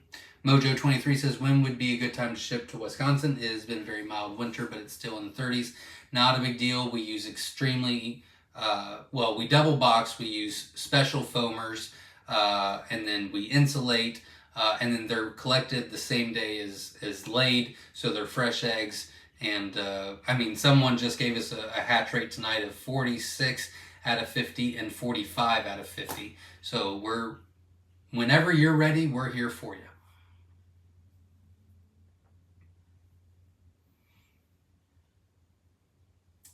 Buck Reynolds says, do you have jumbo whites? We do. We're not selling them right now. I'm working on their. I'd like to get them to the same size as jumbo wilds and jumbo white wings, and I also want to increase the quantities. So I've taken them off for a while. We do have other jumbo options: the jumbo white wings, the jumbo wilds, and the jumbo Egyptians, and the jumbo mix are all on our website. But the whites are going to be MIA for a couple months. What variety do you recommend for calm temperament? They're all really about the same. Yeah, I mean, there's really not one that's different from the other. A lot of temperament, okay, yes, you do want to breed for aggression. So if you see an aggressive male or hen, you don't want to breed them, right? But that is a very minute part of temperament and aggression. A large majority of temperament and aggression is environment. So as long as they've got, the right ratio of male to hen, and as long as they've got feed and water all the time, and as long as they've got, the right square foot per quail, then you shouldn't have any issues. Now, that doesn't mean you're not going to get one grade A jerk every once in a while, but it's not like all the time, and very rarely. So really, a lot of it has to do with how they're raised, but they are really all the same. Now, they do see colors, so sometimes they can, like the darker colors, like the Tibetans or the Rosettas or the Growls or something like that, if they're mixed in with like white quail, and white quail gets like food stuck on them or scratches himself and gets some blood or something like that, like they'll peck at that because they can see that. A lot of people take that as aggression. It's more of curiosity, and then they end up killing it. So I guess it's kind of, I don't know, like they didn't mean, it was like manslaughter. Like they didn't mean to, but they did it. So they should be held accountable, kind of thing. So, yeah, other than whites, I'd say everything's about the same. I'd like to give you a specific color, but there really isn't one, unfortunately. The calmest would be the biggest, the jumbo wilds. They really don't like to talk to each other or hang out with each other. They like to eat and sleep and poop. Like they're just big and plump, which I can relate to. Chris says, mine currently are not laying and I'm not supplementing light. There you go. If you add 16 to 18 hours of light a day, you'll get the layers. They'll start laying again for you. Jacob Wolf says, I'm coming to QuailCon this year. I'm a fellow Ohioan in Southeast Ohio. Any idea on ticket prices this year? Good hotel recommendations. I know you offer tent camping, but I'm not a tent camping type. I get that. We have not started working on it this year. We were in the red last year. So we lost a lot more money than I was comfortable with. So we will be increasing prices a little bit, but we've not went in depth with all. We've got some basic stuff worked out, and then I started getting overwhelmed because I'm working on projects and I'm getting the barn ready and I'm sexing birds and life and farm and kids, and I was like, nope, until I get some other stuff done, we're putting it on the back burner. So I'm not ready yet, but we will be having it, but I don't have any details, unfortunately. Annie Rabbit says, it depends on how many eggs I want over the winter, if I have lights or not. There you go. That's a good point. Jordan says, I appreciate the answer. I'll look into the series. One last question. Have the hatching time battery cages I kept 5-to-1 ratio with 12 birds per row. The hens seem to be getting destroyed. 12.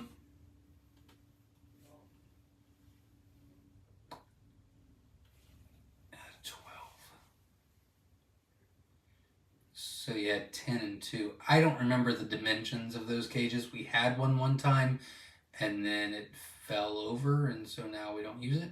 I don't remember, unfortunately. I do think that PJ Family Farm, which is an admin on a couple of our Facebook groups, I do believe that they have the hatching time cage that might be able to help you out a little bit more. We were trying to put some stuff in there, and then one day I came over and the legs literally snapped and the whole thing was on the ground, and I said, yeah, no more. So I don't have a ton of experience with it, unfortunately. But PJ's Family Farm might be able to help you out with that. Jordan says switch to an 8-to-1 ratio and the problem didn't get better. Even had some pecking holes. Any ideas? It could be a couple different things. Could be a feed issue. 8-to-1. So it's definitely not a male to female ratio. It could be that they didn't have enough space. It could be a watering issue. I think that a lot of the hatching time cages have those nipple waters that I hate. I don't think they work. I think they aggravate them and they're not great. But maybe you had a different watering system. Did they ever run out of feed? That's another question you'd want to ask yourself. Or you could have just had overly aggressive males. I mean, that could be an issue too. So it would be hard to say, but you kind of want to. I've got a video. If you type in aggression by Myshire Farm, it gives you like pinpoints on things to look at and look for, and you can kind of start narrowing down what the issue could be. Sorry, I can't give you a better answer right now. When does planning for QuailCon 2024 start? I don't know yet. I'm not ready. I'll tell my wife when I am. She asks me about it at least 3 times a week. And I'm not ready. Fran says, love having a great relationship with Myshire. You have never let me down. Our new girls from you are starting to lay. Awesome. I'm glad to hear that. And we're very happy to have a relationship with you guys as well. Chris Meyer says, are you still partnering with Myshire Hatchery? We have worked with Myshire Hatchery in the past on some things. We've done some things together, and they've helped us out, and we've been able to help them out a little bit as well. And they actually let us come there and tour the facility, which was really cool, and gave us some ideas on how to better do stuff in our barn. So that was pretty cool. Helped us with some biosecurity stuff. And so yeah, I consider them to be friends.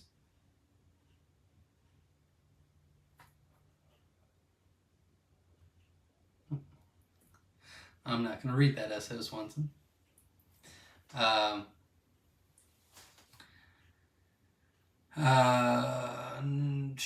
Nets Farmstead says, Zach, I was in an email tomorrow about my hatch rate. Okay, PJ's Family Farms. And now Mojo23 says, how many candle your eggs or just wait for the hatch? I guess, do you candle your eggs or wait for the hatch? We don't candle. If you're going to candle, you can candle at lockdown. I do have a video on how to candle and when to candle and what candler to use that's best for quail eggs on our YouTube channel. But we don't candle. I think when you're starting out and trying to learn things, I don't think it's a bad idea. I would recommend candling at the end of the hatch. So like, what you really want to know is how many were fertile and didn't hatch, how many developed all the way and didn't hatch, how many partially developed and didn't hatch, and then how many actually hatched, and how many didn't start at all. Like, those are the things you want to know.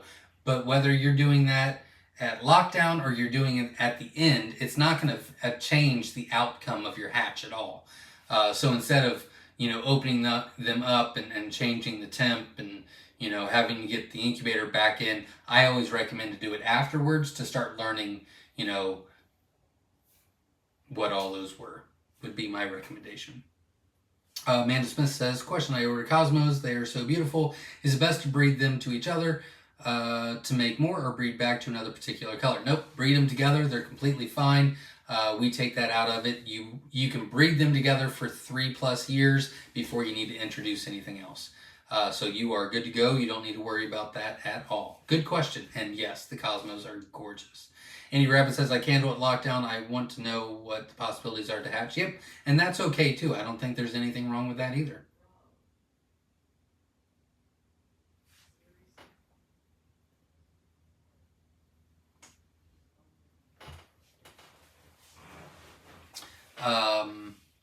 Yeah, I would never recommend for anyone to do a dry hatch at lockdown. You're going to have bad results more times than not. You really got to soften those eggs up. Amanda Smith says, I can do lockdown too. I try to be hands off until then just to remove any possible exploders. Yep, that's completely fine too. I get it. I get it.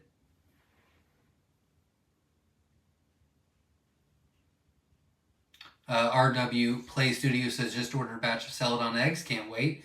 Absolutely. I think we're only four.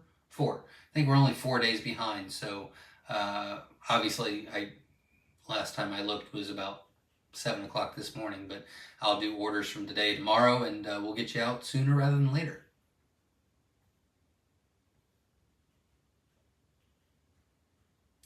And yes, there are grade A jerks, and then there's some that are grade B jerks. Like, for example, the ones that are picking on the white ones because there's something on them and then they get curious. They're not trying to be jerks, but they kind of did a bad thing, so they would be grade B jerks. I've got a whole system. Hosanna Homestead's in the house from Australia. Welcome. Very cool. Yeah, finally catch a live video. Well, very cool. Glad you're here, and welcome. We're glad you're here. RW Play Studio says, just ordered a batch of celadon eggs. Can't wait. Glad you're back. Your absence was noted. Well, thank you very much. We are back, and we're happy to help, and we're very happy that I feel like tonight's been a great success. So thank you all for being here and asking great questions. If you haven't already, support the channel by just hitting the like button. It can already be done. I won't bother you anymore with it, but you could have already done it. Support the channel. I would greatly appreciate it. Andy Rabbit says, what color quail can we expect from your celadons? White, Tibetan Tux, Rosetta Tux, Fab Fee, Egyptian Fee, Gold.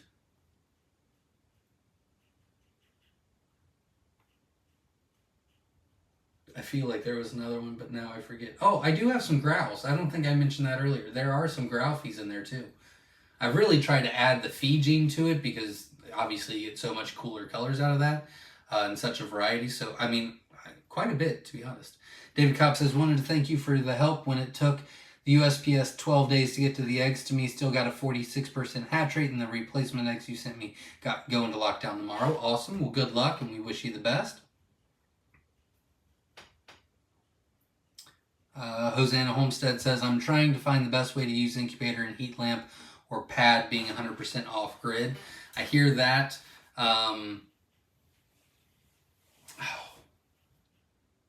Somebody gave me an amazing idea once, and I wrote it down. I think it's in the barn. I'll try to think of it and maybe bring it up next week on my live. Anime Gamer says, I almost got shocked from a burst from a wall socket. Be careful. I do that more often than what I like to say. Bev says, sorry, if this has been asked, I had to step away. My hens start to lay between 6 to 8 weeks. Should I expect the same from celadons? Yep, they're doing the exact same numbers.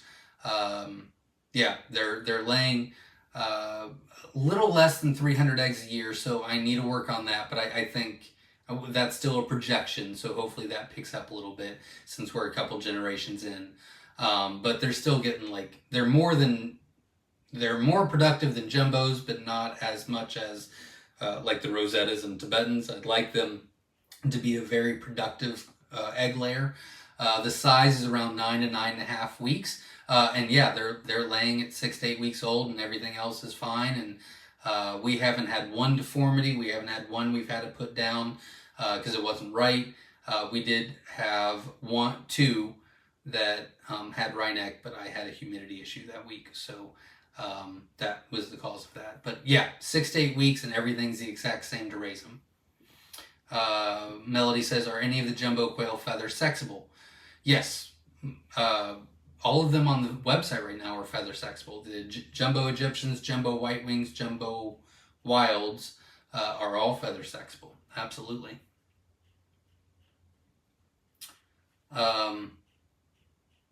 Jordan says, can you have too much humidity during hatch? You can. You really don't want to go above 80. Well, you definitely don't want to go above 85%. You really want it to be between 70 and 75%. If it bumps up to 80 for a minute, not a big deal. If it goes down to 65, not the end of the world. So 65 to 75 is your good zone. Once you go, from 60 to 64 and from 76 to 80, you're kind of in that yellow zone where it's like, don't freak out, but let's get this under control. And then anything past that, you're in the red zone. You need to get back to normal as quickly as possible. That was a good way of saying that. I'll try to say that after going forward. Deanna Dalton says, glad I stumbled across the live tonight. Thanks for sharing with us. Glad you're here. Thanks for showing up. I appreciate you. Pettimal Farm says, how many generations do you expect the Celadons to breed true? Forever. I mean, as long as you're putting Celadon to Celadon, it will always be true. Yeah, it's a good question. Always. So and Tara says, how is the shell thickness on the Celadon? Same exact as the others. We're not breeding anything that's not the exact color. There's a couple that's like it is a Celadon, but it's got like a tannish tint to it. Those we get rid of, and yeah, any thick eggs or anything like that, completely gone. We haven't had. I think we've only had 2 or 3 that were like a lot thicker shells, and we haven't had any that were like real thin. Way back in the day, we had really thin shells, but I was working on a jumbo line, and I think there was problems with that. So yeah, I'm telling you, I cannot be more happy with how the Celadons worked out. Guys, that is all the comments and questions tonight. About 2 hours. I had no idea how tonight was going to do. I didn't know who was going to show up because I haven't been around for God knows how long, since August. So I'm glad that you guys showed up. I really appreciate it. And thank you for asking all the questions. I think we had a lot of great questions tonight. And hopefully I was able to help everybody or most of you on your adventure with Coturnix quail. I'm so happy that we have an amazing community that come together and support each other and understand each other and work together. I think that is awesome. I do have a lot of videos coming your way. If you missed the very beginning of our live, the first 9.5 minutes, we'll say 10 minutes. The first 10 minutes was a ton of updates about the quail community and about Myshire Farm, what we've been up to, what we're doing, what's new with us. So make sure you check that out. We've got a lot of really cool stuff going on and a lot of really cool stuff that we've been doing. So make sure you check that out. I will not be here next Sunday because it is Super Bowl Sunday, and no one will make me feel bad about that. I want to watch the Super Bowl with my family, and that's what I'm going to do. But then I will be back after that going forward. We've got another really huge announcement, like probably the biggest announcement I've ever made other than QuailCon, and I don't know which one's more bigger, which is not a word, I get it, but we're going to go with it. I've been talking for a long time. So I've got that coming, hopefully next week, if not the week after. I've got a lot of really good stuff coming your way, and we've got videos starting this week. That's right. I've already got a video done. It is in the queue. All I have to do is send it. I'll be doing that later this week. We've got a lot of great videos coming your way. And I'm very excited about it. We're going to help a lot of people this year. Make sure you spread the word with Coturnix Quail. Hit the like button, support the channel. I really appreciate it. And until next time, everybody, stay safe. We'll see you guys.